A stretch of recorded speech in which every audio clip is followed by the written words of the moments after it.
I owned two houses before I was 40.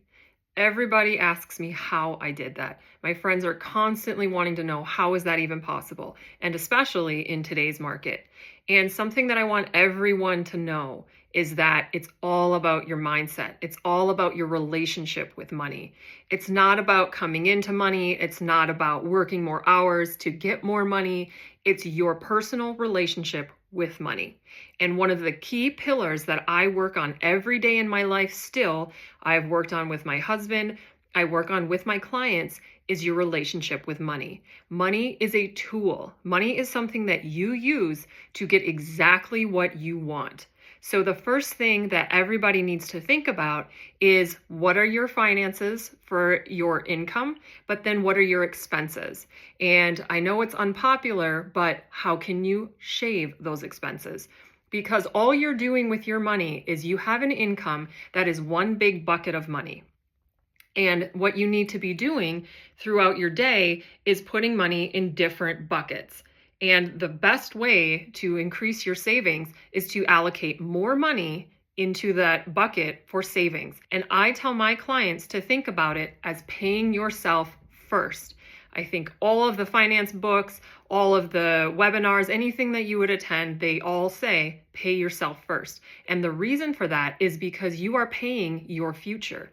One thing that I did when I graduated from college, I had student loans. I did the typical go out to the bars, go out to the restaurants, don't worry about anything, deal with it later, and ran up credit card debt. So I was making less than $25,000 a year and having way more than $25,000 in expenses each year. And I got control of my finances by sitting down and saying, no more thoughtless spending. I'm still doing those things, but let me do them with thought and purpose. And then let me prioritize savings. So all of my bills every month, paying your credit card, paying your rent or your mortgage, if you have a car payment, any of those things, you also need to build in saving for yourself. If you are wanting to go out and buy a new house or a first-time homeowner, you need to save a certain amount of money and you work backwards from there, always prioritizing that that bucket is filled first. So they have a 50, 30, 20 rule of 50% of your income goes to necessity, 30% of your income goes to wants, and then 20% goes to savings. I think that is absolutely incorrect. Because the wants that you have, you may go out and buy something. As soon as you have it, maybe you enjoy it for a day, maybe you enjoy it for a month, but that's it. Now it's done, and that money is gone forever. Conversely, if you prioritize your debt and you pay it off, then that is one less thing that is taking out of your income. So if you have student loans, the one thing that I did is I came out of college with student loans, and all of the payment plans that were being presented to me were pay it off in 20 years, pay it off in 30 years. And I knew that I did not want to be paying my student loans off for 30 years.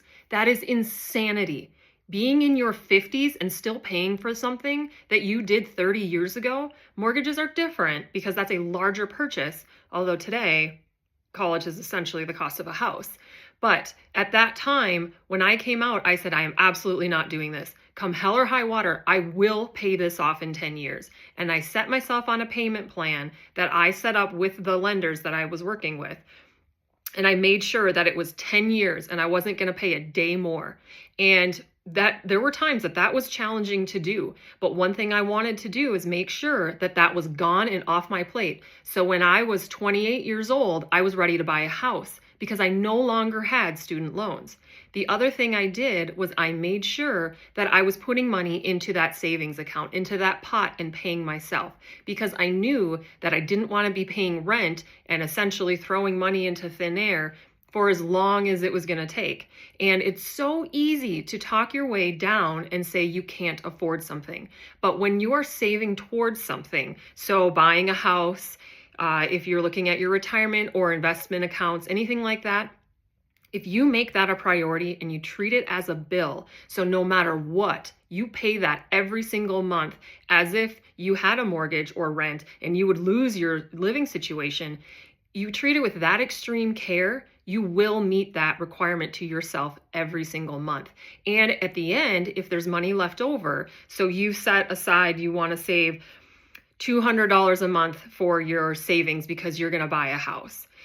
If you make that a priority and that is where you put your energy, you will find that at the end of the month, when there's only a few dollars left over, maybe you can only go out to eat one time when you used to go out every single week. In the moment, you don't get that instant gratification, but over time, as you start building that account, 6 months later, now you're at $1,200 that you couldn't seem to put two pennies together to put in the savings because you did it as an afterthought. Now you're doing it as a forethought. It's the first thing you're thinking about when you spend. You will find that as that money grows, you will actually get excited and accelerate your savings. Now you'll try and figure out, okay, well, I only did $200. That was my goal, but can I find another $50 here or there? Let me call my internet company provider and see if I can reduce that bill. And then I can move that money into more savings. And then I can buy a house a month earlier. Something like that. When you start making saving a habit, it becomes something that you think and do every single day rather than as afterthought and looking at your account at the end of the month and saying, I only got $20 left. When you prioritize that, it just becomes a natural progression, and it is addicting as you watch your savings grow. So what I did is I had set up an aggressive plan, aggressive to pay off my student loans, and I made sure that I was going to have those done and off my plate. But then I knew that I was already paying rent at a certain rate. I was already paying my student loans at a certain rate. And now when my student loans are paid off, I think I was paying $300 or $400 a month. Again, this was 20 years ago. But I was taking that amount of money and I said, okay, I'm totally used to putting this amount of money off into the wind where I can't see it. I'm not saving it. It's going to pay a bill. I'm going to translate that into my mortgage payment. And so when the student loan got paid off, then I kept saving that money. I just added that to the pot of my savings every single month. So instead of saving $200 a month, now I was saving $600 a month. And through that, I was totally conditioned to automatically save that money. And what ended up happening is the savings that I was growing for a down payment on a house went so much faster because I was so used to putting that money aside and never having access to it that I didn't even think about it. And before I knew it, I had, I think, 7% that I was able to put down on my first home, which at that time, being 28 years old, that was a lot of money. So I was able to go and buy my first home. And through that, I was so conditioned to saving a certain amount of money and living at a certain level within my means. It was no problem for me to translate into a mortgage. It was slightly more than I was paying for rent, but with inflation and increase in rent, I was going to get there pretty quickly anyway. I knew that that was the most important thing to me. And I knew it was important to me to build equity, to have a tangible asset that paid me back. Unlike vehicles, that's something that you invest in to function in society, but it's not something that you will get anything back for. Whereas real estate is something that you will absolutely see returns on over time. There are outlier years. There was the recession that happened. Those are very unique, but generally speaking, in the largest picture, if you're going to have an asset and hold on to it, it will appreciate. And real estate is actually the fastest appreciating investment you can make. So then fast forward 10 years later, I was married. I had 2 little children. And we were outgrowing our townhome. And because my husband and I made saving a priority every single month, we sat down, we looked at where we were with our income, we looked at where we were with our expenses, the added expense of having children, and we figured out how much money do we need to save each month to really blossom we had still our oh shit fund, but then we had our investment fund of, we're going to take this money and this is solely for us to buy a new house or a bigger house. And when we first went through the process and we decided we were going to expand, because I had a 2-bedroom condo, and that, while it works when your kids are little, when they get to teenage age, those kids want separate rooms. So we knew no matter what, we were going to have to expand, but we set the groundwork early and we made every single month, it was our habit to put a certain amount of money away. And what we did is we said, what is our likely mortgage? What is that going to cost us every month? And it was essentially going to be double what we were used to paying. So before we did anything, we said, okay, Let's see how it feels to double the amount of money that we would pay for our mortgage. So for the first several months, we still paid our mortgage, but then we put the same amount aside and made sure we could hit that mark. If we were unable to fund it for any reason, then that would have been a red light to us that, hold on, we aren't going to be prepared for this. We need to reassess the situation. But because we were consistently doing that, we were able to make the transition seamlessly into a larger mortgage, but then also we had saved so much money by putting it into a separate pot. And I'll get into the details in another video of using a high yield savings account, investing in the S&P or in the market with liquid funds, which is, we did a hybrid of that. But then when it came time for buying a house, we had been doing that for 2 years. And so think about how much money we had built up by saving the exact same amount of our mortgage of what we thought it was going to be. All of that money was in a separate account. We never touched it. It was not something that we used. We had our oh shit fund, but then we also had our dream house fund. And so then we got to a point where we thought about selling our house, and the experience of having a sale fall through when we were under contract was really unnerving for me. And we talked to our lender and said, hey, can we qualify to actually just buy the second one and still keep this one and rent this one out? And he said, without even missing a beat, yes, I pre-qualified you when you first called. And we were able to go out then and buy the new house and put 20% down. And so that also is partially why we qualified so highly, is we weren't maxing out the ratios. We were putting 20% down of liquid funds that we had been building and saving for 2 years. And through that, then we were able to buy our house, our second house outright as our own, but still hold on to the other house and allow that to become passive income, which is now a rental unit. So the tenants are covering the rent, but then they're also covering any taxes, it's a condo, so we have an HOA fee. It's also covering the first month our tenants moved in, the dishwasher broke. No big deal. We had enough money to cover that in the initial, but then our tenants, the surplus going over what their mortgage was, they basically bought a new dishwasher. And my point of all of this is that if you set yourself up for success up front, so that looks like deciding where you want to be. And if you're here and you want to get to here, how do you get there? And it's saying, okay, I want to buy a house that's $600,000. I want to get my down payment. I want to make sure that I have 20% down payment. Okay, so how am I going to do that? And you work backwards and say, how many dollars do I need to save every single month to have that ready to go in a year, in 2 years, in 3 years, whatever you think that's going to be. And you make sure that you stick to that and that it becomes a bill to you. So you never miss that payment. And before you realize it, you're going to have so much money saved because you didn't think about it. You just always put it away.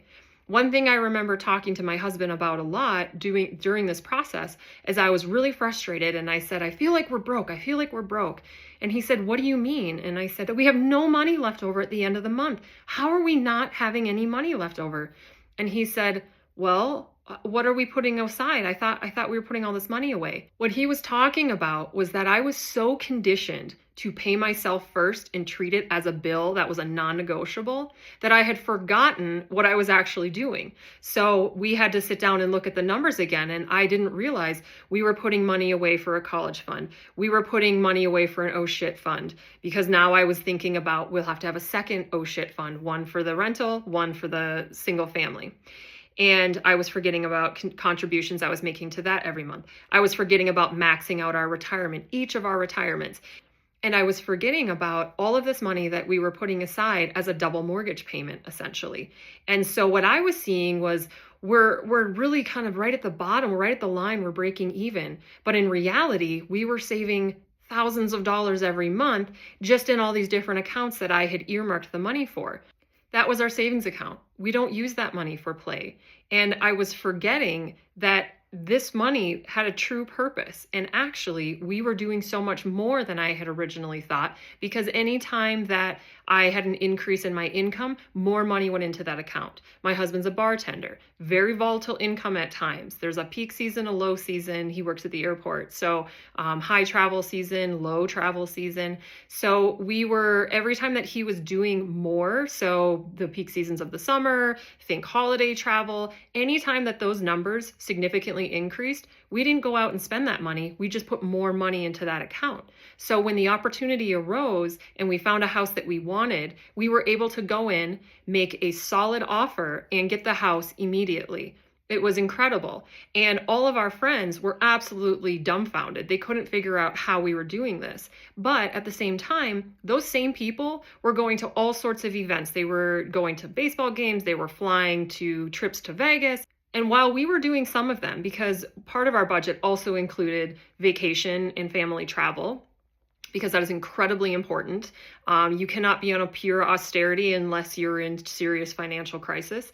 But it's important to make sure that you put money aside for those activities, because that's the point of living. What we were doing is we were only doing the plans that we thought about and that we had budgeted for early. So my husband's from California, incredibly expensive to travel to. It's almost like flying to Europe. It's so expensive to stay in LA. But so what we did is we said, okay, we want a family trip in the summer. How much money do we think it'll cost us? How much is the Airbnb? How much is it to fly a family of 4? How much is the car rental so we can get around to all the places? If anybody knows LA, it is a ton of driving. So we figured all those things out, and then we said, all right, how quickly do we need to save that money? And we saved a certain amount each month to pay for that. So when the trip came, it wasn't a hardship. We weren't digging into our savings to do it. It was a separate fund that we had created and filled, and we'd filled that bucket. And so it didn't feel like a hardship to do it. And everything was thought through. So the key to how did I do it? How did I buy 2 houses before I was 40? I paid myself first. I set my priorities. I identified them at a very young age. And you can do this today, no matter where you are, what your financial position is. You figure out where your priorities are. Say you are somebody that is absolutely in love with world travel. Great, fabulous. How do you get there? And figure out what that is. Obviously, also price it so you're doing it in an affordable way and not staying in 5-star luxury hotels unless you have insane amount of money and have that opportunity. Good for you. But most of us are just common people that are going to stay in whatever hotel. We're going to be in the coach seats on the flight. And so when you do that, now you have planned it ahead. And now the sacrifices you are making by not going to brunch with your girlfriends, by not going to every sporting event that you wanted to go to, or every concert, by picking and saying, okay, I'm going to do 4 concerts a year. What are they going to be? How much is that going to cost me? And then you figure that out and you plan for it. You also, through each month that you're saving, you can identify what that event or activity is, or buying, refurnishing your house, or whatever it is that is what you're looking for. Instead of going out, buying it, putting it on credit, and then working backwards, you plan it ahead. The other thing that you can think about too is maybe you love going out to eat. That was something we loved. Children kind of took care of that for us. It became too much trouble. But if you're somebody that loves eating out, if you're somebody, I'm in Colorado, breweries in the summer, it's heaven. We make sure that there's a certain amount of money that we have anticipated we're going to spend, and we fit that into our budget. If we're having a lower income month because tips weren't as good, or my business isn't doing as much income as I was originally planning, then we rein that back in a little bit. But we never go beyond it, because there is a limit to how much we're willing to sacrifice. Because also remember that your money that you're making is the time that you're giving away.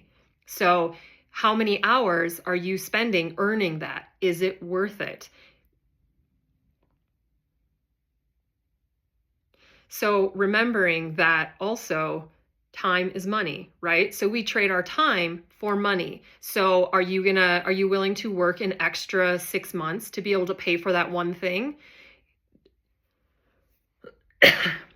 Remembering that time is money. So the time that remembering also that time is money. So you are trading your time for money. And understanding and appreciating that cost so that you are not overworking yourself for something intangible that you can't even see. And you can do this. You can do this today. This is the best time to start. Identify the most important things to you. Is that buying a house? Is that planning for a trip? Whatever that looks like.